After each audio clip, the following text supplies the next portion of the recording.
Welcome to Vijaypath all exam. आज की इस क्लास में एक बार फिर से दिल्ली सल्तनत को आगे कंटिन्यू करेंगे। लास्ट क्लास में हमने दिल्ली सल्तनत में कुछ ऐसे टैक्सेस की बात की थी जो कि मुसलमानों के द्वारा लगाए गए थे। तो यहाँ पे कुछ टैक्स जो थे वो बताए गए थे। यहाँ पर हमने मेन जो था वो जजिया टैक्स था, उसको हमने यहाँ पे डिस्कस किया था कि किस तरीके से वो टैक्स लगाया जाता था। खराज टैक्स है, खम्स टैक्स है, ये सारे के सारे जो टैक्स हैं वो ज्यादातर किसके ऊपर लगाए जाते थे?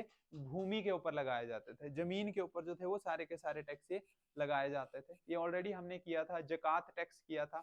नेक्स्ट जो मेन आज का टॉपिक है वो है जजिया टैक्स। इसी को आगे कंटिन्यू करेंगे कि गैर मुसलमानों पर लगाया जाने वाला एक टैक्स है। और गैर मुसलमानों का मतलब है जो मुसलमानों के अलावा कोई और कम्युनिटी उस दिल्ली सल्तनत में रहती थी, उनके ऊपर जो टैक्स लगाया जाता था जमीनी तरीके से, वो कौन सा टैक्स होता था जजिया टैक्स।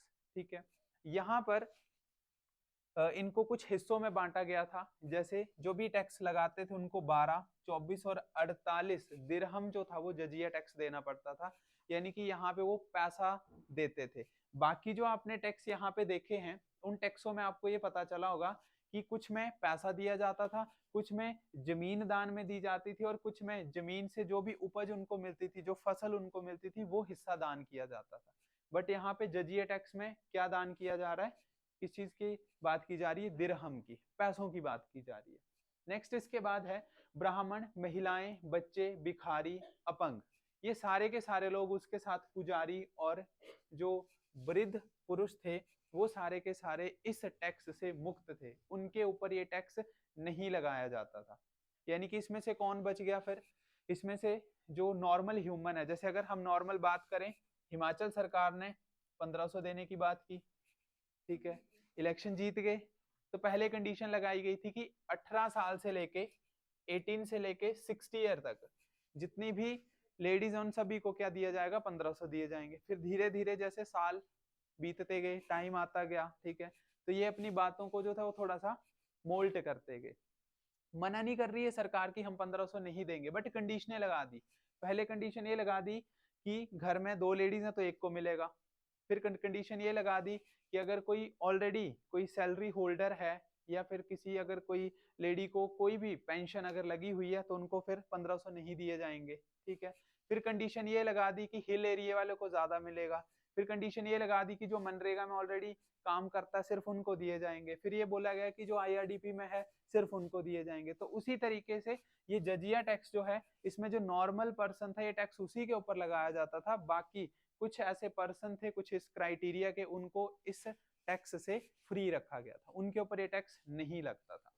नेक्स्ट हम बात करें यहां पर कि जिनकी कोई आय नहीं थी, जिनके पास कोई भी एक आय का सोर्स नहीं था, उनके ऊपर भी ये टैक्स नहीं लगाया जाता था। तो जो नॉर्मल पर्सन है, जो अपनी जमीन से कोई ना कोई पैसा जो है वो कमा रहा है, उसके ऊपर कौन सा टैक्स लगाते थे? जजिया टैक्स लगाते थे। ठीक है, ये चीज आपको ध्यान में रखनी है। फिरोज शाह तुगलक ने दिल्ली के ब्राह्मणों पर यह टैक्स लगाया था। यानी कि जब दिल्ली सल्तनत की हमने बात की तो जजिया टैक्स में बोला गया कि ब्राह्मणों के ऊपर जजिया टैक्स जो है वो नहीं लगाया जाएगा। लेकिन जो फिरोज शाह तुगलक था उसने ब्राह्मणों पर भी ये टैक्स जो है वो लगाया है, ब्राह्मणों पर उसने टैक्स लगाया। हिंदू विद्रोह के डर से जजिया टैक्स जो है वो सख्ती से नहीं वसूला जा सका। हुआ क्या कि जब मुसलमानों का वहां पे काफी बोलबाला था, तो उस टाइम पे जो हिंदू थे वो उनके ऊपर विद्रोह भी कर रहे थे। विद्रोह किस तरीके से? हिंदू ये चाहते थे कि हमें एक अलग जो है वो एक अलग रास्ता उनके लिए रखा जाए, और मुसलमानों के जो उनके हक की चीजें हैं उनको अलग कर दिया जाए। तो जब हिंदू हिंदू इकट्ठा होने लग पड़े तो काफी मुश्किल से जो है वो जजिया टैक्स जो था वो वसूला जाता था। यानी कि जजिया टैक्स में ये प्रॉब्लम भी उनको वहां पे देखने को मिली थी। नेक्स्ट इसके बाद है बटाई की बात कर रहे हैं। बटाई क्या है? बटाई अगर नॉर्मल भाषा में बोला जाए तो बटाई का मतलब होता है कि जिसको हिस्सों में बांटा जाए। तो जमीन को बांटने, ठीक है, भूमि कर निर्धारण की एक मेथड है ये। ठीक है, किसका मेथड है कि आपको कोई जमीन के ऊपर अगर कोई टैक्स देना है तो उसको किस नाम से भी हम जानते हैं? बटाई के नाम से जानते हैं। बटाई को आगे फर्दर 3 हिस्सों में डिवाइड किया जाता है। सबसे पहला जो है वो आता है खेत बटाई। खेत बटाई का मतलब क्या है कि फसल तैयार होने या बोने के समय कुछ हिस्सा जो था वो सरकारी हिस्सा तय कर लिया जाता था कि जब फसल बोई जा रही है या फसल जो है वो तैयार होगी है, उस टाइम से पहले से बोल दिया जाता था कि अगर 10 खेत हैं तो 10 खेतों में से जो 2 खेत हैं वो किसके हो जाएंगे, सरकार के हो जाएंगे सीधे, चाहे उसमें फसल हो चाहे ना हो, वो पहले से ही डिवाइड कर दिया जाता था, पहले सिक्योर कर दिया जाता था। जैसे इसका एक एग्जांपल और बताता हूँ मैं, जो हिली एरियाज हैं जैसे कुल्लू का एरिया है, मंडी मनाली का एरिया है, वहां पे जो सेबों की खेती की जाती है तो उसमें ऐसा नहीं कि उसके ऊपर सेब लगे तब वो पौधा बिकता है, वो पौधा जो है वो पहले ही बिक जाता है, उसके ऊपर जो भी रख रखाव का काम है फिर उसी पर्सन का वो रहता है। ठीक है, नेक्स्ट इसके बाद आते हैं सेकंड जो इसका पॉइंट है खेत बटाई के बाद, वो है लैंक बटाई। तो लैंक बटाई का मतलब क्या होता है, कटाई के बाद जो भूसा बच जाता है फसल खेत में पड़ी होने पर सरकारी हिस्सा तय किया जाता है। यानी कि आप उस जमीन पर जो भी फसल का बेस्ट हिस्सा बचा है उसको भी आप वहां पे नहीं रख सकते, उसके लिए भी आपको क्या देना पड़ेगा, टैक्स देना पड़ेगा। तो ये आप देख सकते हैं किस तरीके से वहां के लोग स्ट्रगल कर रहे थे इस टैक्स के मेथड थे। उसके बाद आता है रस बटाई। रस बटाई का मतलब है कि जो भूसा वहां पे रखा गया है उसको वहां से अलग करने के बाद भी सरकारी हिस्सा जो था वो तय किया जाता था।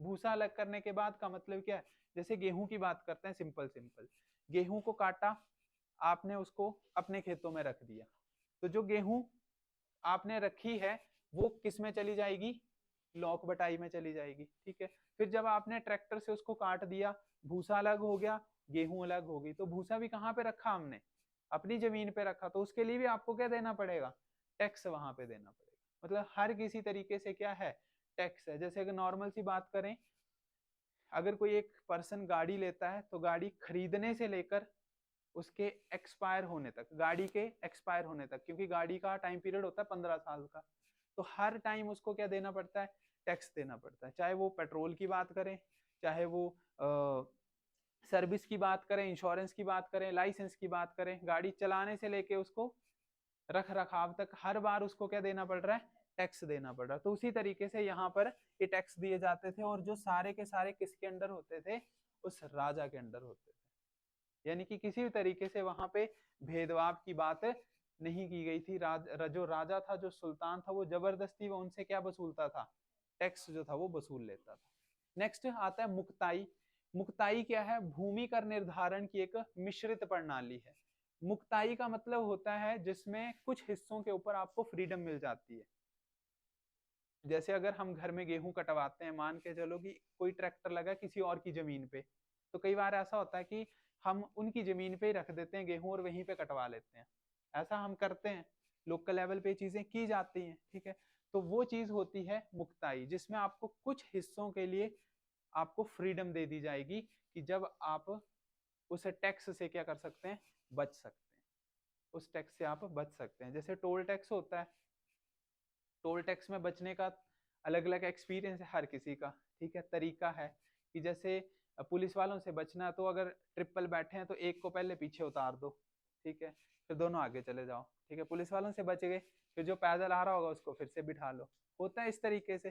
तो वही चीज है मुक्ताई का मतलब, कि आपको कुछ चीजों के लिए क्या मिल जाए, फ्रीडम वहां पे मिल जाए। ठीक है, नेक्स्ट बात करेंगे मेजरमेंट सिस्टम की। ये एक निर्धारण की एक टेक्निक है, ये भी टैक्स से रिलेटेड है, और इस टेक्निक को मसाहत के नाम से जानते हैं। ध्यान रखना है, मसाहत का मतलब क्या, what is the meaning of मसाहत। मसाहत का मीनिंग है एक टैक्स से रिलेटेड, एक टैक्स से रिलेटेड क्या है, एक मेथड है जिसमें राजा को क्या दिया जाता था, टैक्स दिया जाता था। ये जो मसाहत है, ये एक मेजरिंग मेथड है जिसमें भूमि के क्षेत्रफल के अनुसार उत्पादन और उस पर लगने वाला कर तय किया जाता है। यानी होता क्या है कि जो भी वहां पे जमीन है उसके एरिया के हिसाब से उसके ऊपर टैक्स लगाया जाता है, उसके एरिया के हिसाब से टैक्स लगाते हैं। जैसे एग्जांपल के लिए अगर हम बात करें इनकम की, जैसे इनकम सर्टिफिकेट नॉर्मली बनाया जाता है, तो पटवारी जो है वो वहां पे लिख देता है कि आपकी जो इनकम है वो 3,000 है 1 साल की। ठीक है, अब हालांकि किसी एक पर्सन की इनकम 3,000 तो नहीं हो सकती आज के जमाने में। 3,000 तो नॉर्मली एक फोन का खर्चा ही है साल साल का, वो भी उससे ज्यादा बल्कि, है ना। तो वो जो इनकम का सोर्स बताया जा रहा है, पटवारी जो सोर्स लिखेगा इनकम का, वो किसके हिसाब से लिखता है? जमीन के हिसाब से, लैंड के हिसाब से। उसमें साथ में लिखा जाता है कि आप तहसील से एक सर्टिफिकेट बना सकते हैं इसके लिए। क्या बोलते हैं उस चीज को? इनकम सर्टिफिकेट तो उन्होंने बना के दिया ना, एक वो बनता है आपके लिए जिसमें वो प्रॉपर बताया जाता है कि आपकी इनकम के अदर सोर्सेज भी हैं। क्या बोलते हैं उसको? तहसील से कुछ लेते हैं, एफिडेविट, हाँ। मतलब कि आपको, मतलब कि आपको इनकम के लिए पटवारी के द्वारा ये लिखा गया कि आपकी 3,000 रुपए सालाना इनकम है। फिर आपको एक साथ में बोला जाता है कि आपने तहसील से एक एफिडेविट बनवाना है कि आपके इनकम के कुछ और सोर्सेज भी हैं। अब सारी की सारे जो पर्सन है, क्या वो सिर्फ जमीन के ऊपर डिपेंडेंट है? नहीं, कोई ना कोई अदर प्राइवेट काम भी तो कर रहा है, चाहे वो गवर्नमेंट में है या चाहे वो दिहाड़ी लगा रहा है, ठीक है, या मजदूरी कर रहा है, या कोई जो है वो किसी कंपनी में लगा है, ठीक है, कोई प्राइवेट वर्क लगा है, तो वो सारे अदर रिसोर्सेज में काउंट किए जाते हैं। तो उसी तरीके से ये जो एक मेथड है, ये आपका एरिया के हिसाब से लगाया जाता है, एरिया के हिसाब से, कि जितनी ज्यादा जमीन उसके ऊपर टैक्स लगेगा, चाहे उस जमीन में फिर कोई फसल लगे या ना लगे, जिसके पास ज्यादा जमीन होगी उसका टैक्स भी क्या होगा? ज्यादा होगा। तो वही चीज यहाँ पे बताई जा रही है। इसको सबसे पहले किसने शुरू किया था? अलाउद्दीन खिलजी ने स्टार्ट किया। तो आपको ध्यान रखना है, मसाहत एक लैंड टैक्स है जो कि किसके ऊपर लगाया जाता है? जमीन के ऊपर लगाया जाता है, अकॉर्डिंग टू एरिया। उसके एरिया के अनुसार उसके ऊपर टैक्स लगाया जाता है। और सबसे पहला राजा जिसने इसको स्टार्ट किया था उसका नाम है अलाउद्दीन खिलजी। ये चीज जो है वो आपको पता होनी चाहिए। नेक्स्ट बात करेंगे, सुल्तानों ने अब कुछ मेथड कृषि को सुधारने के लिए भी लगाए थे। सुल्तानों ने कृषि सुधारने और किसानों से सीधा संपर्क बनाने का प्रयास भी किया था। यानी कि टैक्स तो लगा रहे हैं बट किसी ना किसी तरीके से उनको नाराज भी नहीं कर रहे हैं। अगर ज्यादा टैक्स लगा देंगे तो क्या होगा? जो किसान है वो जमीन को बोना छोड़ देगा, वो बंद कर देगा, ठीक है। तो सुधार भी तो जरूरी है। अब धीरे धीरे क्या हो रहा है, सिटी में लोग जमीनों को नहीं बो रहे हैं। आज से 10 साल पहले जाओ, आपने भी घर में गेहूं धान जो वो लगाए होंगे, अब धीरे धीरे उनकी वैल्यूज की और कम हो रही है। पहले ज्यादा धान उगाते थे, अब धीरे धीरे कम हो रहा है। किसी ने तो बिल्कुल ही छोड़ दिए। उसके डिफरेंट रीजन हो सकते हैं। क्या क्या रीजन हो सकते हैं? जैसे आवारा पशु हैं, ठीक है, उसके बाद सीड प्रॉपर नहीं मिल रहा है, ठीक है, बारिश टाइम से नहीं हो रही, कुछ भी डिफरेंट रीजन हो सकते हैं। तो गवर्नमेंट हमें उन रीजन को सुधारने के लिए क्या कर रही है? कुछ ना कुछ कोई स्कीम जो है वो हमारे ऊपर लगा रही है, ठीक है। कोई भी स्कीम हो सकती है कि जैसे फेंसिंग लगा दो चारों तरफ, सोलर लाइट की फैसिलिटी दे दी, करंट की तारें लगती हैं, जाला लगा दो, अच्छे बीज दे दो। तो ऐसी ऐसी फैसिलिटीज वो सुल्तान के उनके द्वारा भी दी जाती थी। अलाउद्दीन खिलजी ने पटवारी के अभिलेखों की जांच की व्यवस्था भी शुरू की थी। ये ऐसा पहला राजा हुआ था जिसने जांच का आदेश दिया था। अभिलेखों का मतलब होता है कि इंस्पेक्शन, इंस्पेक्शन करवाई गई थी, जो कि रिकॉर्ड थे उनके, कि कहीं कोई धांधली तो नहीं की जा रही है। ऐसा तो नहीं है कि जमीन का एक हिस्सा जो पटवारी ने अपने नाम ही लिख लिया है, ऐसा तो नहीं है वहां पे। तो ये चीज खिलजी ने स्टार्ट की थी।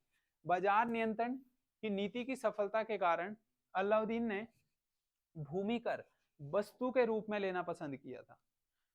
बोलने का मतलब क्या है कि बाजार नियंत्रण की नीति की सफलता के लिए अगर मार्केट को स्टेबल रखना है, तो वो जो टैक्स उसने लगाया, जो टैक्स उसने लगाया, वो उसने ये बोला कि हम पैसा नहीं लेंगे, हम जो टैक्स दे रहे हैं वो किस फॉर्म में दे रहे हैं? हर बार पैसे की फॉर्म में। लाइसेंस बनाना है, जीएसटी लग गया, तो हमने क्या दिया? पैसा दिया, ठीक है। इंश्योरेंस करवानी है, जीएसटी लग गया, उसके ऊपर भी क्या दिया? पैसा। टोल टैक्स में भी हम क्या देते हैं? पैसा देते हैं। क्या ऐसा कोई टैक्स है जहां पे हम पैसा, पैसे के बदले कोई और चीज दें? वो ऐसा कुछ भी नहीं है अभी, ठीक है, या हो भी सकता है, ठीक है। वो आप अपने अकॉर्डिंग चेक कर सकते हैं कि ऐसा क्या कोई टैक्स है जहां पे पैसा नहीं दिया जाता है, वहां पे अनाज दिया जाता हो, या कोई और चीज है टैक्स के रूप में दी जाती हो। पहले हाउस टैक्स आता था। हाउस टैक्स जो है वो एट प्रेजेंट टाइम पैसा दिया जाता है उसमें, कि एक हाउस का 100 रुपया जो है वो 1 साल का लगता था। पहले क्या होता था, गांव में एक चौकीदार होता था जो कि पटवार सर्कल का होता था, वो हर घर जाता था और वहां से 1-1, 2-2 किलो जो था वो गेहूं लेता था। तो वो भी एक टैक्स की फॉर्म था। ठीक है, अब धीरे धीरे सिटियों में तो नहीं है ऐसा मेथड, लेकिन गांव में ये चीज होती थी। तो यहाँ पर खिलजी ने क्या ट्रेंड चलाया, खिलजी ने ये बोला कि अगर मेरे को टैक्स लेना है तो मैं पैसा नहीं लूंगा, मैं उसे टैक्स के रूप में क्या लेना पसंद करूंगा, कोई वस्तु। ठीक है, जैसे उसने बोल दिया कि हाँ जी आपको टैक्स के रूप में जो है वो 2-2 किलो गेहूं जो है वो मेरे को देनी है, तो वो पैसा नहीं लेगा, वो क्या लेगा उसके बदले में, गेहूं लेगा। तो ये चीज खिलजी ने फर्स्ट टाइम जो थी वो स्टार्ट की थी। नेक्स्ट आ रहे हैं फिरोज तुगलक ने कृषि व्यवस्था को सुधारने का प्रयास किया। अब सबसे पहले कृषि सुधार की बात कर रहे हैं, सबसे पहला राजा जिसने सुधारने की बात की, खिलजी। खिलजी ने 2 स्टेप उठाए सुधारने के। क्या क्या उठाए, पहला स्टेप कि अभिलेखों की जांच की जाए, बोला कि कहीं पे कोई धांधली तो नहीं हो रही है। दूसरा स्टेप क्या उठाया उसने कि अगर मार्केट वैल्यू को कंट्रोल में रखना है तो नई पॉलिसी लागू की कि टैक्स के रूप में आपको क्या दिया जाने लगे, वस्तु जो है वो आप मेरे को दें, वहां पे टैक्स की फॉर्म में। ठीक है, नेक्स्ट फिरोज शाह तुगलक ने भी इसके ऊपर काम किया था। यहाँ पर भूमि को उपजाऊ बनाने के लिए उसने सिंचाई के लिए 2 नई स्कीमें लॉन्च की थी। अब भूमि को उपजाऊ कैसे बनाया जा सके, पानी तो चाहिए चाहिए, नहरों का यूज करना है। ठीक है, तो फिरोज रेखा तथा अलू धखनी नामक 2 नहरों का निर्माण करवाया। जैसे भारत की सबसे जो बड़ी नहर है वो है इंदिरा गांधी नहर, राजस्थान में है। ठीक है, उसी तरीके से फिरोज शाह तुगलक ऐसा राजा था जिसने भारत में किसकी शुरुआत की थी, नहरों की शुरुआत की थी। और कितनी नहरें बनाई थी इसने, टोटल 2 नहरें बनाई थी, ताकि कृषि को क्या किया जा सके, सुधारा जा सके। ठीक है, तो फिरोज शाह तुगलक ने भी कृषि को सुधारने की बात की थी। उसके बाद उसने भव्य उद्यानों की योजना को भी लागू किया था, यानी कि अगर आप कृषि कर रहे हैं तो उसके साथ साथ उसने बोला कि आप अपने लिए क्या बना सकते हैं, गार्डन भी बना सकते हैं। नॉर्मल गार्डन में क्या होता है, प्लांट्स लगाए जाते हैं, ठीक है, फ्लावर्स लगाए जाते हैं, कुछ ऐसे पौधे लगाए जाते हैं जो यूनिक हैं। तो ऐसा सिस्टम भी एग्रीकल्चर को रिफॉर्म करने के लिए किसने चलाया था, फिरोज शाह तुगलक ने चलाया था। नेक्स्ट इसके बाद है सामान्यतः उत्पादन का 33% हिस्सा भूमि के कर के रूप में रख लिया जाता था। यानी कि 100 रुपए की इनकम है तो 33 रुपए जो है वो किसके पास चले जाएंगे, सीधे सीधे राजा के पास चले जाएंगे। ठीक है, तो 66 रुपए जो है वो किसके पास बच गए, 66 रुपए जो है वो किसके पास बच गए, वो उस किसान के पास बच गए। ठीक है, लेकिन अलाउद्दीन खिलजी और मोहम्मद तुगलक ने इसको कितना कर दिया, 50% कर दिया, कि आधा आधा हिस्सा होगा। ठीक है, तो ये मुसलमानों के द्वारा क्या किया जा रहा था, अत्याचार किया जा रहा था। ठीक है, सरेआम अत्याचार था। अब आप ही मान के चलो कि मेहनत आप कर रहे हैं, फसल आपने उगाई, ठीक है, और 50% हिस्सा आपने राजा को दे दिया। ठीक है, ये चीजें आज भी एक्चुअल में होती हैं। अब कहाँ पे होती है, इसका एग्जाम्पल बताता हूँ। ठीक है, हमारे दादा परदादा को जो जमीनें मिली हैं वो कहाँ से मिली, उनकी अपनी नहीं थी, वो किसी की जमीन को बोते थे। और सरकार ने ये नियम लागू कर दिया कि अगर आप 10-15 साल तक किसी और की जमीन को बोते हैं तो जमीन का आधा हिस्सा जो एक्चुअल मालिक है उसका होगा, और जो जमीन को बोता है आधा हिस्सा उसके हिस्से में चला जाएगा। ठीक है, अब मान के चलते हैं कि आपकी जमीन जो है वो कांगड़ा के किसी कॉर्नर में भी है। अब उस जमीन को कोई और बोएगा तो आप उसके बदले में क्या बोलेंगे कि ठीक है आप बोते रहो, थोड़ा बहुत मेरे को भी दे दिया करो। तो जमीन का कुछ हिस्सा वहां पे आप भी बोलेंगे उस फसल का। तो वैसे राजा ने कितना कर लगा दिया था, सीधा सीधा 50% हिस्सा। मतलब अगर 1 क्विंटल गेहूं निकलेगी तो 50 किलो जो वो सीधे किसके पास जाएगी, राजा के पास जाएगी। ठीक है, फिरोज तुगलक ने सिंचाई कर नामक एक अतिरिक्त कर लगाया जिसकी दर जो थी वो 1/20 रख दी। सिंचाई के लिए स्कीमें लॉन्च की इसने, और उसके बाद उसी सिंचाई के लिए क्या लगा दिया, टैक्स भी लगा दिया। ठीक है, यानी कि लोग क्या कर दिए, डिपेंडेंट कर दिए। ठीक है, जियो ने इंटरनेट सस्ता किया, फ्री भी दिया, फिर जियो ने उसी की आदत लगा दी कि पहले 199 का रिचार्ज कराओ, फिर 249 का, फिर 299 का, और अब सारे के सारे 399 के ऊपर आ गए। मतलब आप अपने रिचार्ज को कम नहीं करेंगे किसी न किसी तरीके से। ये इसका मतलब है कि आपको किसी चीज का एडिक्शन करा देना, लत लगा देनी। ठीक है, अगर आप 299 का रिचार्ज करते हैं तो आप 199 का कभी नहीं करेंगे। वो रेयर केस में होगा जब पैसों की कमी होगी, अदरवाइज आप अपना प्लान छोटा नहीं करेंगे। अगर आपको एक दिन की 1.5 GB या 2 GB की आदत है तो आप उसको 1 GB में कन्वर्ट ऐसे नहीं करेंगे। तो वही चीज यहाँ पे है कि इन्होंने टैक्स पहले नहरें बना दी और नहरों के बाद उन्हीं नहरों के ऊपर क्या लगा दिया, टैक्स लगा दिया। ठीक है, जो किसान कृषि के लिए नहर का पानी का उपयोग करते थे वह इसके ऊपर क्या देते थे, टैक्स देते थे। ठीक है, तो फिरोज शाह तुगलक ने ये टैक्स जो थे वो लगा दिए। तो इस तरीके का आपका ये सारा का सारा टैक्सेस का सिस्टम है, जिसमें से सबसे मेन टैक्स है वो है जजिया टैक्स। ठीक है, तो दिल्ली सल्तनत के नेक्स्ट पार्ट के साथ फिर से हम आपसे मिलेंगे। तब तक के लिए जय हिंद, जय भारत।